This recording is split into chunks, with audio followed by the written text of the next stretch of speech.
ਇਹਨਾਂ ਨੇ ਨਾਲੇ ਵੀ ਕਹਿਣਾ ਕਿ ਹਮਜ਼ਾ ਤੇਰੇ ਨਾਲ ਬਵੇ ਕਰੇਗਾ।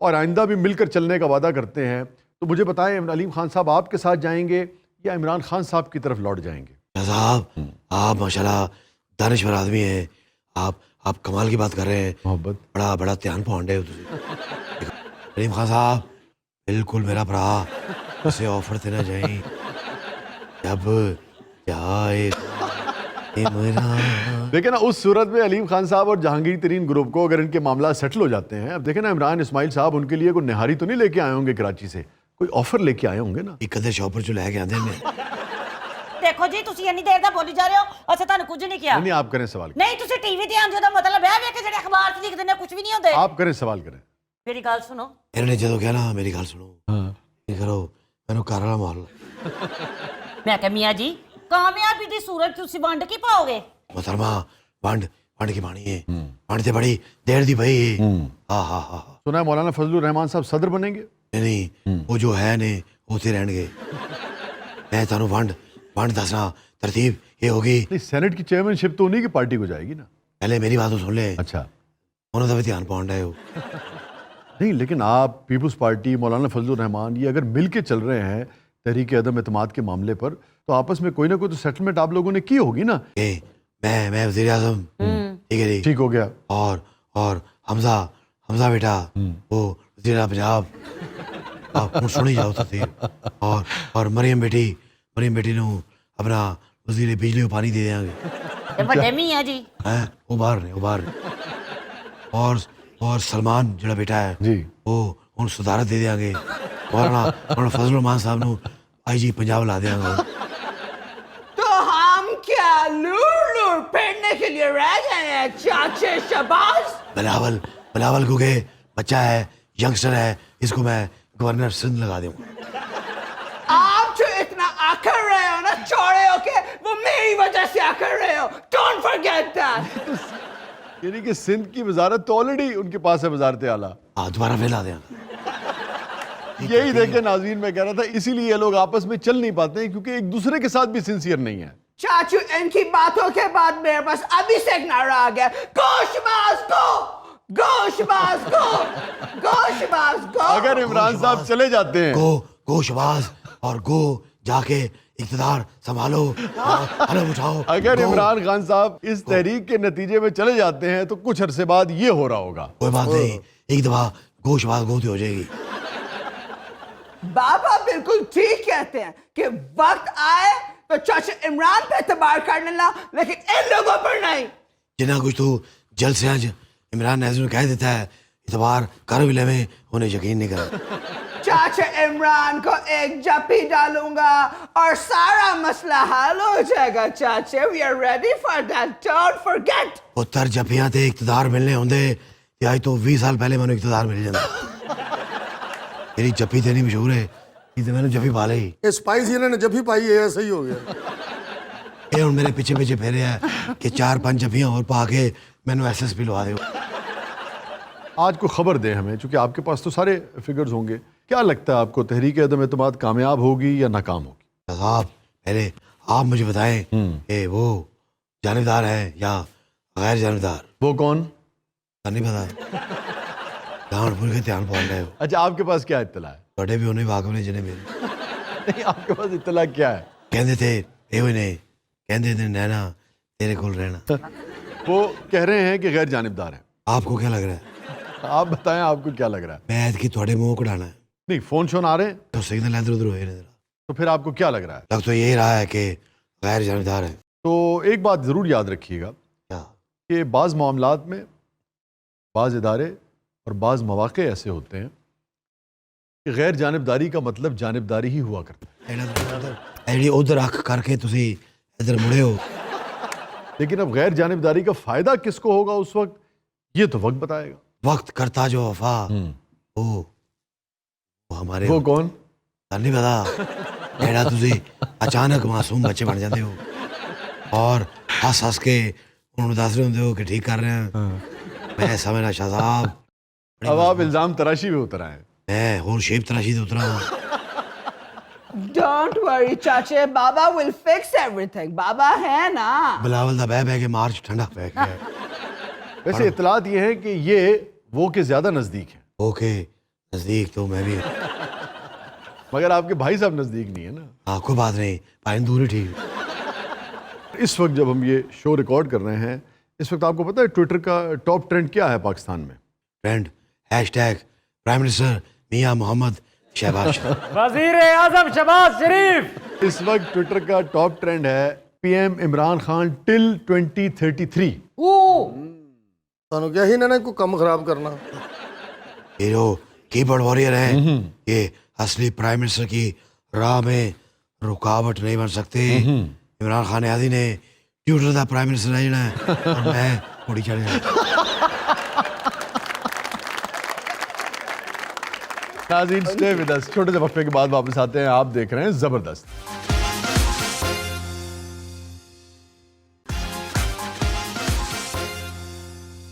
ویلکم بیک ناظرین. زبردست میں ایک بار پھر خوش آمدید.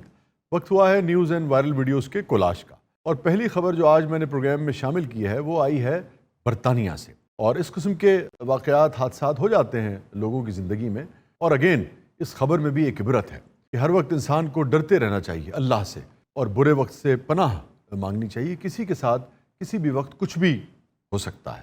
اب یہ خاتون ہے، ان کا نام ہے کلیئر، اور 43 سال ان کی عمر ہے، اور ان کو زکام ہوا، اور اس زکام کے دوران یہ سوئی ہیں، اور صبح جب یہ اٹھی ہیں تو کچھ ایسے اثرات ہوئے اس زکام کے، کچھ شریان وغیرہ دماغ کی ڈسٹرب ہو گئی، خون وغیرہ جم گیا اس میں، کہ صبح جب یہ اٹھی ہیں تو یہ اپنا ماضی بھول چکی تھی، اور خاص طور پہ پچھلے 20 برس کا کوئی واقعہ انہیں یاد نہیں. اپنی شادی کے لمحات، بچوں کے ساتھ، شوہر کے ساتھ، فیملی کے ساتھ گزاری گئی چھٹیاں، الغرض کوئی بھی چیز انہیں یاد نہیں.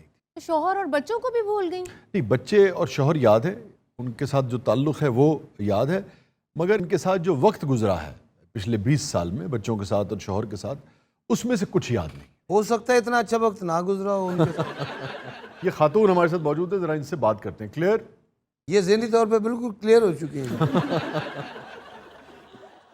اے میرے میاں نے نہیں، جس دن کلیئر دا بیاہ ہوا ہے نا، جس طرح دا شوہر ہے نا اسی دن یاد ہے بھول گئے. کلیئر آپ کو کیا کیا یاد ہے؟ مین تسی یاد ہو.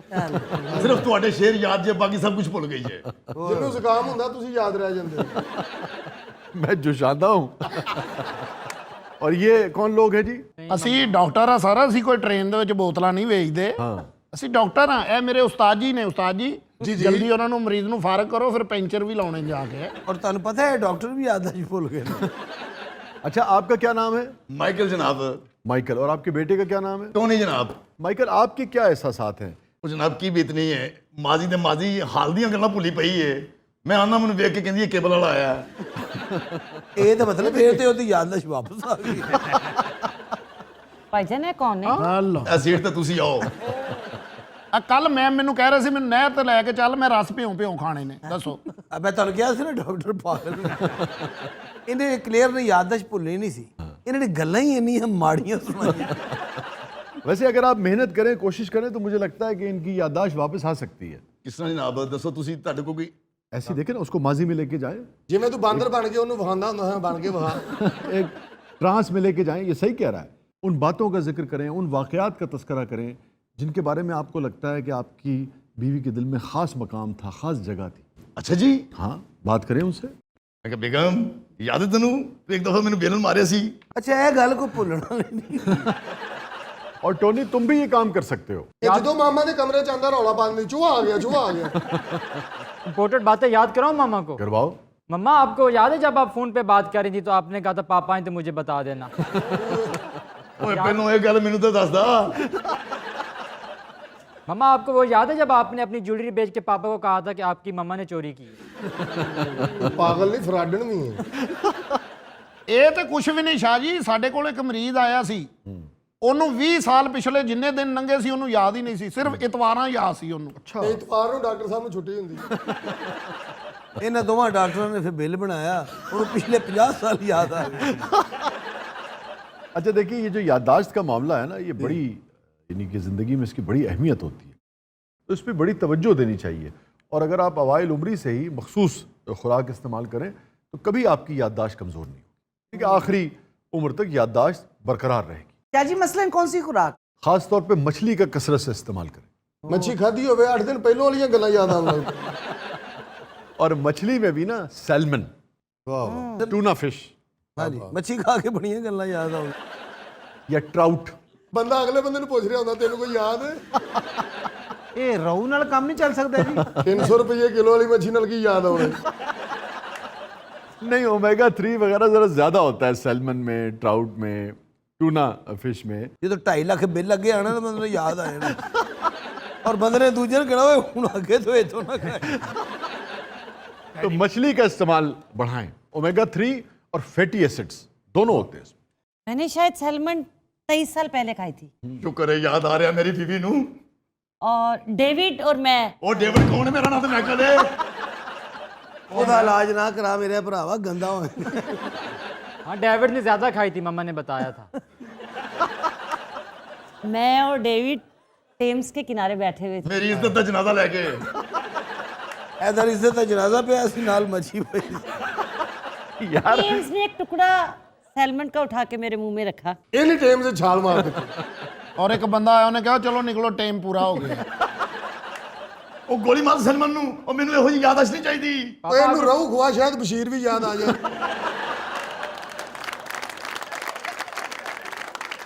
ہاں رو کھا کے مجھے تھوڑا تھوڑا یاد آ رہا ہے میں اور بشیر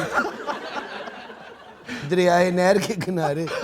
دریائے نہر کیا ہوتا ہے؟ اے نہیں چھڑے والی نہر, اچھا, اس کے کنارے میں اور ڈیوڈ. ڈیوڈ یا بشیر؟ ہفتے نو ڈیوڈ سی, اتوار دن بشیر سی. اچھا, یادداشت کے لیے کافی جو ہے اس کا استعمال بھی کرنا چاہیے. ہاں میں اور ڈیوڈ اسی نا مچھی تو بعد کافی پی لی. مگر خاص طور پہ بلیک کافی یادداشت کے لیے, برین کے لیے بہت اچھی چیز. کافی سے یاد ہے 25 سال پہلے. او یہ کدے نال پیتی ہوں, جے میں نہ پیتی ہوں تو سنا دے, نہیں تو چپ رہ. کیا جی یادداشت کے لیے اور کیا کیا اچھا ہے؟ میری بیگم مجھے بروکلی بنا کے دیتی ہیں. انہیں نہیں بروکلی بنائی بیچاری تھی اپنی یادداشت بات. لیکن یہ کہہ صحیح رہے ہیں, بروکلی بھی یادداشت کے لیے بہت اچھی چیز ہے. مما بروکلی سے کچھ یاد آیا؟ اور ڈش تک ہی رہی ہو, بندے دا نام نہیں. بینی کو بروکلی بہت پسند تھی. اوے انہیں پہنی کون ہے؟ بینی کے ساتھ میں نے جدر کتنی فلمیں دیکھی اور ہم ویسے ہی ڈانس کرتے تھے. 18 دفعہ میں ٹائٹینک وائی ہو, یاد نہیں.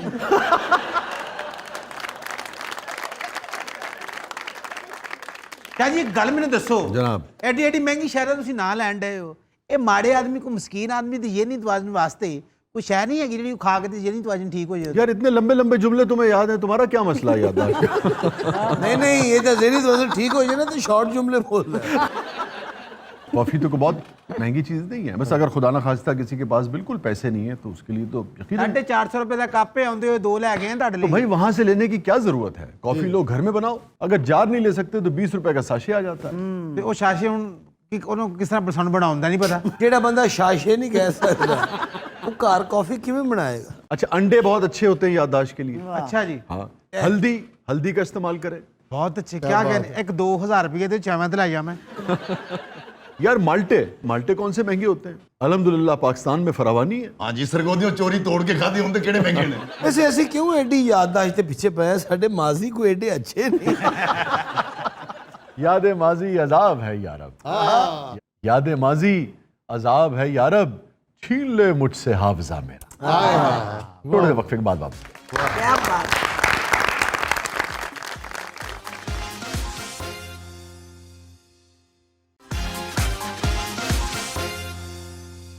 ویلکم بیک ناظرین, پروگرام میں ایک مرتبہ پھر حاضر خدمت ہے. وقت ہوا ہے ہو بہو کا, اور آج جو پہلا کاپی گانا ہم پروگرام میں شامل کرنے جا رہے ہیں وہ لیا ہے ہم نے بالی ووڈ کی فلم مشن استنبول سے. 2008 میں یہ فلم ریلیز ہوئی تھی. اپوروا لاکھیا اس فلم کے ڈائریکٹر تھے. اس فلم کا میوزک دیا تھا انو ملک اور میکا سنگھ نے. نمایاں کاسٹ میں شامل تھے ویوک اوبرائے, شریا سرن اور زید خان. اس کاپی گانے کو گایا تھا زبین گاگ اور سنیدی چوہان نے. گانے کا ٹائٹل تھا ایک بات کہوں دلدارا. 2008 میں سے کاپی کیا گیا. 2008 سے کتنی دہائیاں پہلے یہ گانا پاکستان میں کس نے پروڈیوس کیا تھا, کس فلم کے لیے پروڈیوس کیا تھا, یہ میں واپس آ کر بتاؤں گا. پہلے کاپی گانا سنیے. ویسے میں نے زندگی میں ریجنل کام کیا, کبھی میں نے کسی گانے کی کاپی نہیں کی. ਮੈਨੂੰ ਇਹਦੇ ਕੰਮ ਤੇ ਇਤਰਾਜ਼ ਨਹੀਂ, ਇਹਨੇ ਜਿਹੜਾ ਰੀਜਨਲ ਦਾ ਬੇੜਾ ਗਰਕ ਕੀਤਾ।